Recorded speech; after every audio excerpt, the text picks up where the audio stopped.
ఒక ఆశ్రమానికి ప్రత్యేక భద్రత ఎందుకు కావాలి? ఎప్పుడు కావాలి?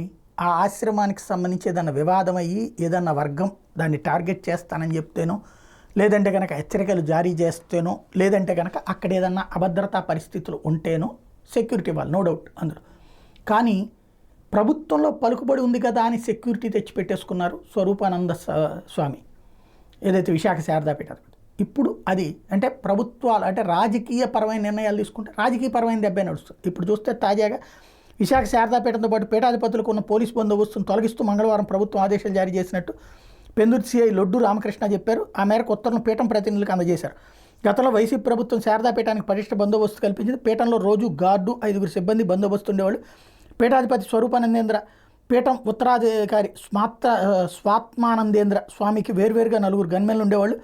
5 ఏఆర్ గార్డులు ఉండేవాళ్ళు. 2 ఎస్కార్ట్ వాహనాలు, 2 డ్రైవర్లు, 4 కానిస్టేబుల్ పనిచేసేవాళ్ళు. వీళ్ళు కాకుండా విజయనగరం నుంచి 5 సిబ్బంది, 1 ఏఎస్ఐ, 1 హోంగార్డ్ అనధికారికంగా పీఠంలో విధులు నిర్వహించేవాడు.